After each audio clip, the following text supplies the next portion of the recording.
Shalom, shalom ndugu zangu wa Kagera na ukanda wote wa Ziwa. Nianze kwa kumshukuru sana kiongozi wangu Simon Mwegaga. Ndugu yangu, I say maua yako sana. Asante ndugu yangu.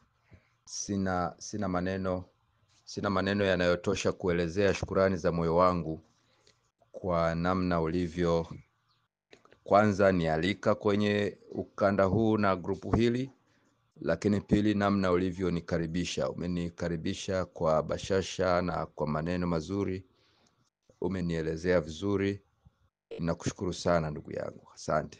Na heshimu na kuthamini kazi za viongozi kwa sababu sisi wengine tunatembea juu ya kazi mlioishaifanya. Ukimkuta kiongozi ni kama mchungaji, ni kama ni mtu ambaye amefanya ile inaitwa groundwork, amefanya kazi kubwa ya kukusanya kundi, kulijenga, kuliandaa mpaka limefika hapo lilipo.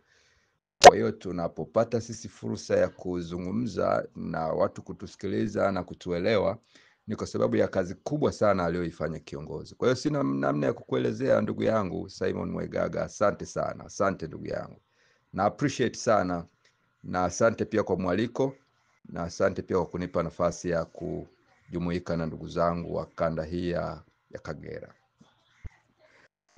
Baada ya hayo maneno ya utangulizi, naomba niwashukuruni sana ndugu zangu mapayonia wenzangu mlioko ukanda huu wote huu wa Ziwa, maeneo haya ya Kagera. Niseme hivi, huu mradi wa Pai kwa kweli hauna mwenyewe. Yaani hauna mtu anayeweza kusema ni wa kwangu na umiliki mimi, nimemwajiri huyu na mtuma huyu na muagiza huyu. Hauna. Kwa sababu hauna mwenyewe, anaweza mtu akajiunga na huu mradi na bila kujielimisha vizuri, bila kuketi chini na kusoma na kuyaelewa vizuri sana yaliyomo ndani ya mradi, akaanza kuzungumza na kupotosha watu wengine. Ndiyo maana wengine kwa kupenda huu mradi, kwa sababu mradi ukiharibika wote tumeharibikiwa, mradi ukifanikiwa wote tumefanikiwa. Kwa sababu tunaupenda huu mradi, tumewekeza muda na nguvu na akili katika kusoma, katika kuelewa, ili tuwe watumishi, tuwe watumishi, tutumike kusaidia ndugu zetu wasichukuliwe na upepo. Na kwa maana hiyo basi, hakuna anayelipwa. Kiongozi wetu Simon Mwegaga na wengine viongozi wote na maadmin na wengine wote popote, hakuna anayewalipa. Hata sisi pia hakuna anayetulipa.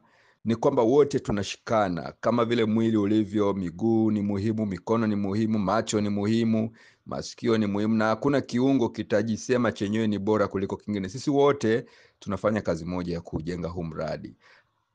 Kwa akili na ugenius wa Dr. Nicholas, baada ya kutengeneza huu mradi, akaurusha kwa community, akaumilikisha kwa community. Kwa hiyo ni juu yetu. Ni kama vile mtu amezaa mtoto afu anakutupia, anakuachia, yani anaondoka. Sasa ukiamua kunyonga, kuua ni wewe. Ukiamua kulea mtoto utamfaidi mwenyewe baadaye. Ndivyo Dr. Nicholas alivyofanya. Kwa hiyo niwaombeni pioneers, ndugu zangu, rafiki zangu wa kanda hii yote, maeneo ya Kagera, niwaombe kila mmoja wetu aendelee kujielimisha kwa bidii, awe kiongozi wa mwenzie. Ukimuunga mtu downline wako au hata si umemuunga wewe, lakini umekutana na mwenzio, jitolee. Wote tujitolee, tuelimishane, tusaidiane na tukatae kusambaza uongo. Chochote ambacho huna uhakika nacho usikisambaze. Kuna watu wanasambaza maneno ambayo hata ukiwauliza umeyatoa wapi, hajui. Unamuuliza, hivi wewe hiki unachokisambaza, haya unayoyazungumza kuwavunja wenzako moyo, kana kwamba huu mradi hautafanikiwa, umeyatoa wapi? Anakuambia na mimi nilisikiaga tu fulani kasema. Haya, huyo fulani yeye ameyatoa wapi? Kwa hiyo unakuta uongo huo unasambaa haraka sana. Niwaombe ndugu zangu, tujielimishe zaidi, tuwe wavumilivu, kutafuta ukweli, na tukiupata basi tuwe na bidii ya kuwashirikisha wenzetu huo ukweli tulioupata. Sasa ndugu zangu, kwa kumalizia, ninajisikia faraja, najisikia heshima, najisikia nimeheshimiwa kuwa miongoni mwa ndugu zangu pioneers wenzangu wa kanda hii yote na maeneo ya Kagera, na kwa hiyo ni waahidi utumishi uliotukuka. Kila Mungu akinipa fursa ya kuandaa zile makala zangu ambazo wengi wenu mnazijua, makala ambazo lazima nizitafutie facts na ukweli, nitakuwa nazileta kwetu huku pia. Na kama kukiwa na wakati, najua viongozi wetu wamekuwa wakijitahidi kujibu maswali, kuinteract na mimi pia, kwa sababu nimo humu ndani. Nikiona kuna yanayohitaji kuchangiwa, na mimi pia nitachangia. Nitajitahidi niwepo kama mwana jamvi, nichangie kwa kujibu maswali, kwa kufafanua, kwa kueleza. Kwa hiyo sitakaa mbali ndugu zangu. Mimi ni mwenza wenu, pioneer mwenzenu, tuko pamoja. Prophet Abraham Laizer, God's Kingdom Ambassador. Mungu awabariki. Ndugu yangu Simon, kakaangu Simon, asante pia kwa kunipa uadmin. Heshima kubwa sana. Mungu awabariki sana rafiki zangu na ndugu zangu. Amen. Amen. Amen. I love you all.